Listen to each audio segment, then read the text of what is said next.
Harish, the best academy. Hi friends, welcome to Harish academy. ఈరోజు వార్తలు నిలిచిన జాతీయ అంతర్జాతీయ రాష్ట్రీయ అంశాల గురించి, వార్తలు నిలిచిన వ్యక్తులు, అవార్డులు, పుస్తకాలు, మరి క్రీడా సంబంధిత సమాచారం, ఒక్కొక్క అంశాన్ని వివరంగా తెలుసుకుందాం. ఈరోజు ఫస్ట్ టాపిక్ వచ్చేసి లాస్ట్ 6 months ఆర్ 1 yearలో రెగ్యులర్గా రిపీటెడ్గా వార్తలు నిలుస్తున్న అంశాలపైన పోటీ పరీక్షలకు ప్రిపేర్ అవుతున్న ప్రతి ఒక్క అభ్యర్థి ప్రత్యేక శ్రద్ధను చూపండి. అలాంటి టాపిక్స్ నుండి క్వశ్చన్స్ లేకుండా అసలు క్వశ్చన్ పేపరే ఉండదు. అది జనరల్ స్టడీస్ పాయింట్ ఆఫ్ వ్యూలో కానివ్వండి, కరెంట్ అఫైర్స్ పాయింట్ ఆఫ్ వ్యూలో కానివ్వండి, కొన్ని ఇంపార్టెంట్ పాయింటర్స్ను గుర్తించాలి. ఇక్కడ అబ్జర్వ్ చేస్తే కరెంట్ అఫైర్స్ పాయింట్ ఆఫ్ వ్యూలో ఐఐటీస్ తరచూ వార్తల్లో కనిపించే అంశము.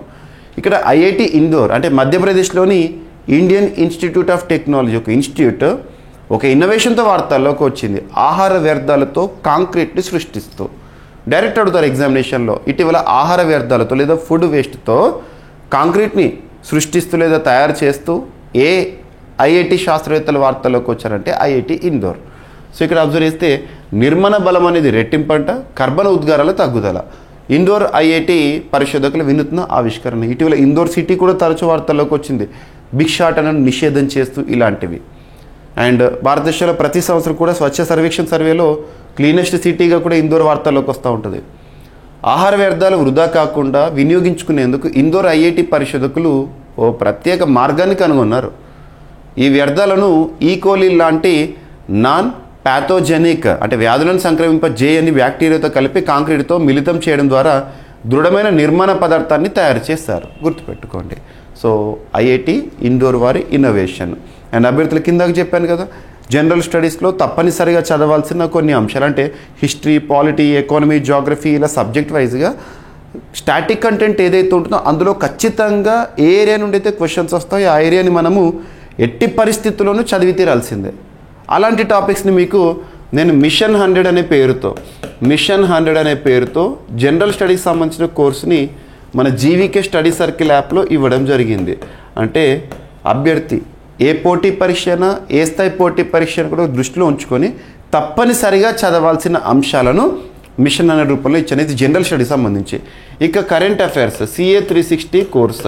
సో CA 360 2025 కరెంట్ అఫైర్స్ని సైంటిఫిక్ అప్రోచ్లో కరెంట్ అఫైర్స్ని 20 సెగ్మెంట్స్గా మీకు అందించడం జరుగుతుంది. Polity, economy, geography, history, science and technology, environment and etcetera. So వర్ధమాన అంశాలు. సో అన్ని కోర్సుల పైన కూడా భారీ ఆఫర్ని ప్రకటించడం జరిగింది. ఈరోజు ఆఫర్ అనేది అవైలబుల్గా ఉంది. అభ్యర్థులు వినియోగించుకోండి. So GVK study circle app install చేసుకోండి.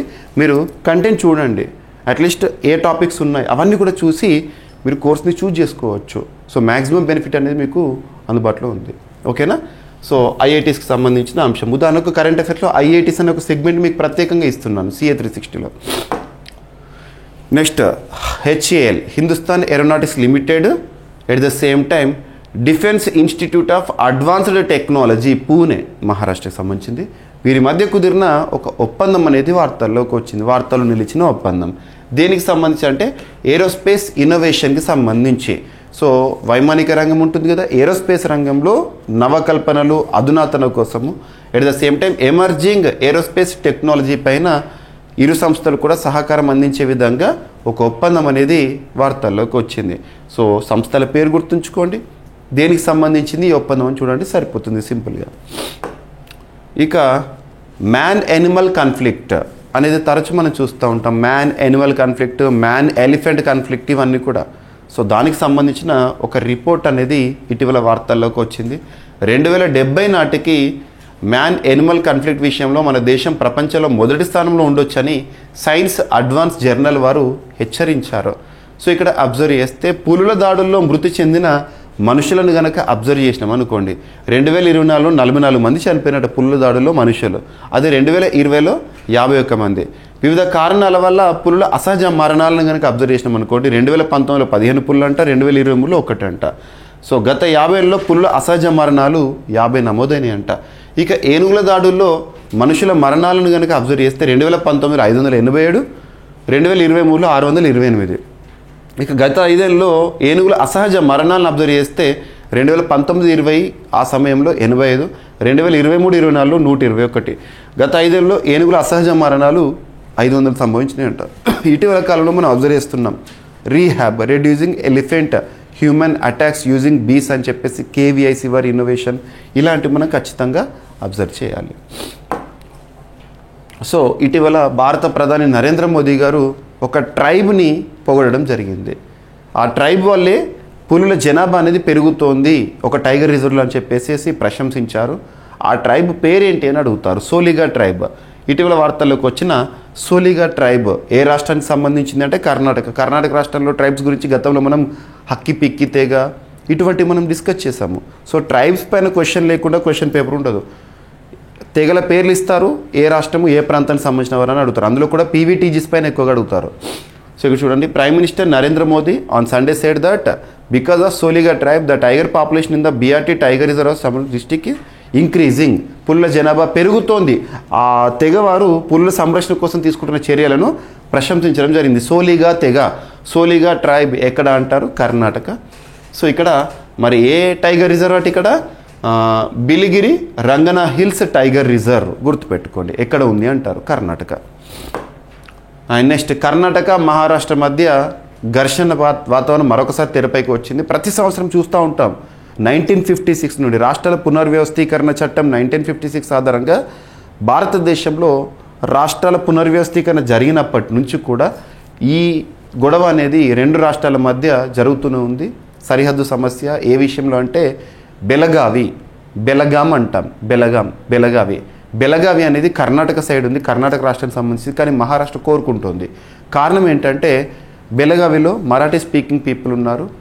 సో రాష్ట్రాల పునర్వ్యవస్థీకరణ జరిగినప్పుడు బెలగావి ప్రాంతాన్ని మహారాష్ట్రకి ఇవ్వకుండా కర్ణాటకలో ఉంచారని చెప్పేసి.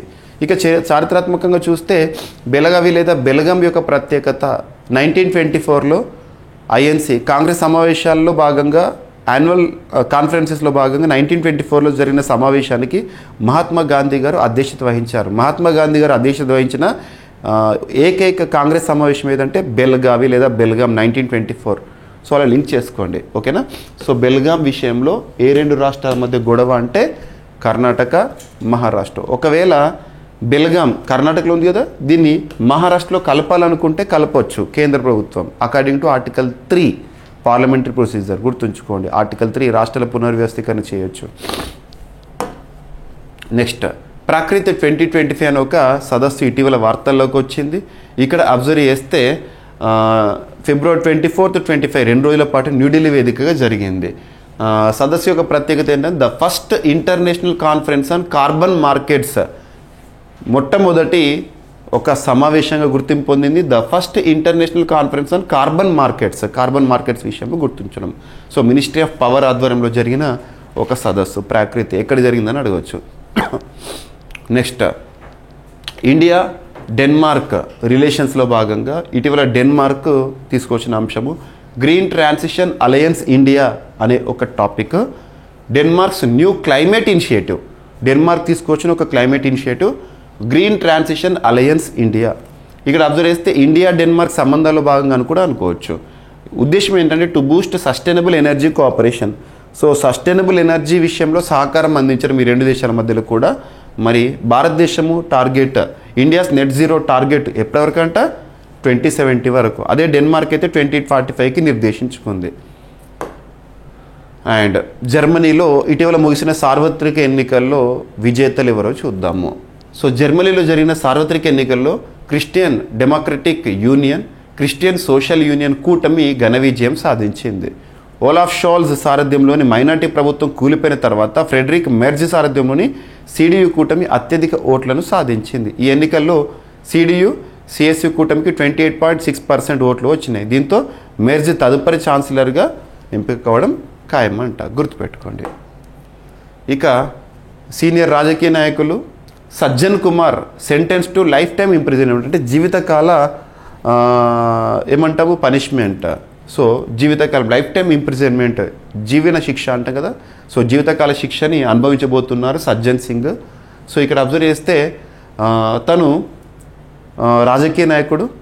1984 యాంటీ సిక్ రైట్స్ కేసు విషయంలో తను ఇన్ని రోజులు మనము ముద్దాయిగా చూసాము, ఇప్పుడు దోషిగా కోర్టు నిరూపించడం జరిగింది. వార్తలు ఇచ్చిన ఒక పుస్తకం నమితా గోఖలే గారు రాసిన లైఫ్ ఇన్ మార్స్ అనే ఒక పుస్తకం ఇటీవల వార్తల్లోకి వచ్చింది, collected stories. So life on Mars అనే ఒక పుస్తకం ఇటీవల వార్తల్లోకి వచ్చింది, నమితా గోఖలే గారు రాసిన పుస్తకము. అండ్ బుక్స్ అండ్ ఆథర్స్ చదివేటప్పుడు అభ్యర్థులు ఖచ్చితంగా గుర్తుపెట్టుకోండి, ఆ పుస్తకం కవర్ పేజ్ని చూడాలి. కవర్ పేజ్లో ఏ లాంగ్వేజ్లో అయితే నేమ్ ఉందో అదే లాంగ్వేజ్లో గుర్తుపెట్టుకోండి, ట్రాన్స్లేషన్ చేయకండి. అనువాద తప్పిదాల కారణంగా మార్క్స్ కోల్పోయే అవకాశం ఉంటుంది, ముఖ్యంగా తెలుగు మీడియం అభ్యర్థులు. ఓకేనా? సో ఈరోజు అంశాలను ర్యాపిడ్గా చూస్తే, ఆహార వ్యర్థాలతో దృఢమైన కాంక్రీట్ని ఇన్నోవేట్ చేస్తూ ఐఐటి ఇందోర్ వార్తల్లోకి వచ్చింది. హెచ్ఏఎల్ మరియు defence institute of advanced technology మధ్య కుదిరిన ఒప్పందము. మ్యాన్ ఎన్యువల్ కాన్ఫ్లిక్ట్ గణాంకాలు. And Soliga tribe Karnataka. Next Belagavi విషయంలో కర్ణాటక మహారాష్ట్ర గొడవ. ప్రాకృత్ అనే ఒక సదస్సు, the first international conference on carbon markets. India Denmark relations. Next జర్మనీలో సార్వత్రిక ఎన్నికల్లో విజయం సాధించిన కూటమి. And Sajjan Kumar sentence to life time imprisonment, ఇక్కడ దేనికి సంబంధించి అంటే సిక్ రైట్స్ విషయంలో. అండ్ నమితా గోఖలే గారు రాసిన లైఫ్ ఆన్ మార్స్ అనే ఒక పుస్తకం, కలెక్టెడ్ స్టోరీస్. ఇవి ఫ్రెండ్స్ ఈరోజు వార్తలు నిలిచిన అంశాలు. మిస్లేనియస్ అంశాలను మిగిలిపోతే రేపటి క్లాస్లో జోడించి మరొకసారి నేర్చుకుందాం. రేపు కలుద్దాం. Thank you.